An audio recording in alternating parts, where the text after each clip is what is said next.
Ce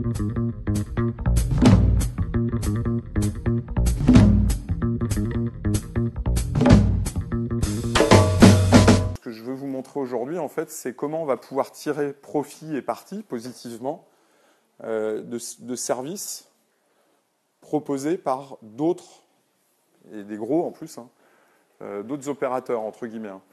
Donc là, on va rentrer dans le vif du sujet. Et je vais lancer mon screencast. Voilà. Donc je vous invite à vous aller sur silex.me pour ceux d'entre vous qui ne connaissent pas trop l'adresse.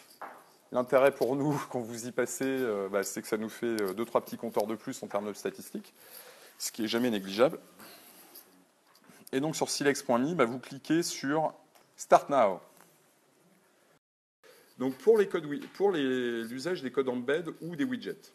Donc je vais bien dans le menu Insert et je vais aller chercher la HTML box. Donc par défaut, vous constatez qu'en fait, elle ressemble beaucoup à ce qu'on appelle le bloc texte, quoi, finalement. Et vous verrez que son fonctionnement est relativement identique. En parallèle de ça, je vais aller par exemple sur le service dont on parlait tout à l'heure, qui est YouTube, et je vais le faire en totalité. Donc, comme j'aime bien m'entendre parler, je vais aller chercher... regardez, je vais même faire ça en plus direct. Je vais aller chercher un tuto. Voilà, je vais l'ouvrir dans mon navigateur. Alors, moi, j'ai une interface anglaise, mais globalement, les boutons sont positionnés pareil. Ici, je vais aller sur le bouton Share pour partager. C'est tout share, c'est partager en anglais. Et une fois que j'ai cliqué sur ce bouton Share, vous voyez qu'ici, j'ai un intitulé dit Embed. Donc ça, c'est vraiment le truc qu'il va falloir que vous regardiez quand vous faites des recherches. C'est comment j'embed tel élément. Et vous allez voir que je vais vous montrer aussi d'autres trucs. Pas mal. C'est une sonnerie? Non. D'accord. Alors, code embed. Google est sympa, il nous le présélectionne. Donc là, ce que je fais, c'est que je fais copier. Donc pour les spécialistes d'entre vous, vous remarquez ce qui est écrit ici. C'est-à-dire c'est bien une iframe. Donc ça, bon, à la limite, si vous ne le comprenez pas, tant pis, c'est pas grave. Ceux qui comprennent, ça leur donne l'impression de savoir déjà à l'avance ce qu'on va faire. Et en fait, tout simplement, donc je copie ici mon truc. Je vais retourner sur mon canvas silex et je vais double-cliquer sur cette HTML box et je vais, évidemment, je vous dirais, coller mon machin. Et vous allez voir que c'est instantané. C'est-à-dire que là, je redimensionne mon machin et regardez, ça y est. Voilà. Alors, juste pour la bonne bouche, entre guillemets, je vais sauvegarder mon travail. Donc, ceux d'entre vous qui n'ont pas tout à fait intégré encore la logique de dialogue entre le service Dropbox et Silex, je vous invite vraiment à nous en parler parce que ça peut poser un problème que vous n'ayez pas compris ça, parce que c'est quand même important. Donc, je vais nommer aussi proprement mon fichier. Hein. Voilà. Enfin, 04-2013, c'est pas super propre, mais voilà. Tac. Et je vais sauvegarder. Alors, pourquoi j'ai fait ça? C'est juste pour me permettre de vous montrer, en faisant View in a New Window, que, eh bien oui, j'ai bien ma petite vidéo, et ça y est, c'est parti. Hein. C'est-à-dire que vous voyez qu'en fait, en un simple copier puis coller, j'ai inséré un contenu tiers. Donc, hein, c'est pas vilain. Hein. D'accord?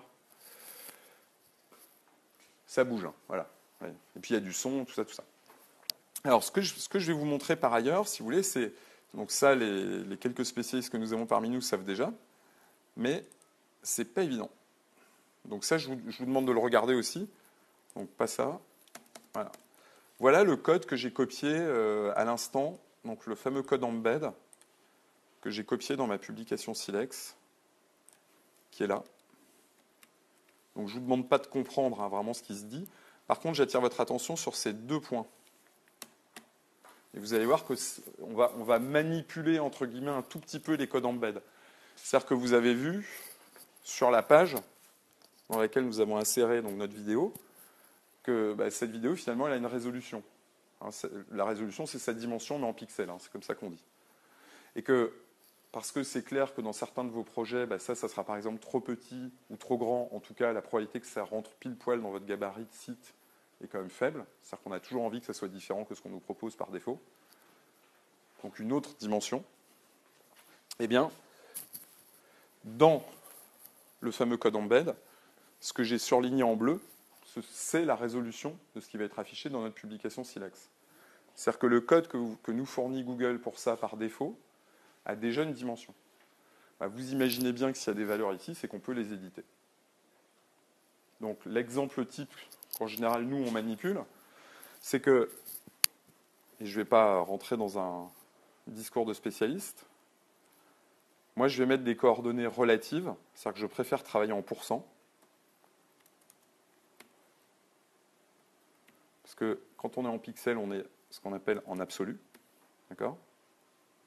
Et que vous allez voir que ce simple changement, alors effectivement, ça demande un tout petit peu de culture informatique. Donc je vais revenir là-dessus. Je double-clique et je colle. Donc vous constatez bien que je suis passé en pourcents. Eh bien, l'intérêt de cette solution, si vous voulez, c'est que ma vidéo, elle se redimensionne en fait, en vrai. C'est-à-dire que ce que je vous disais sur les coordonnées absolues, le pixel, ça ne bouge pas, c'est toujours la même taille.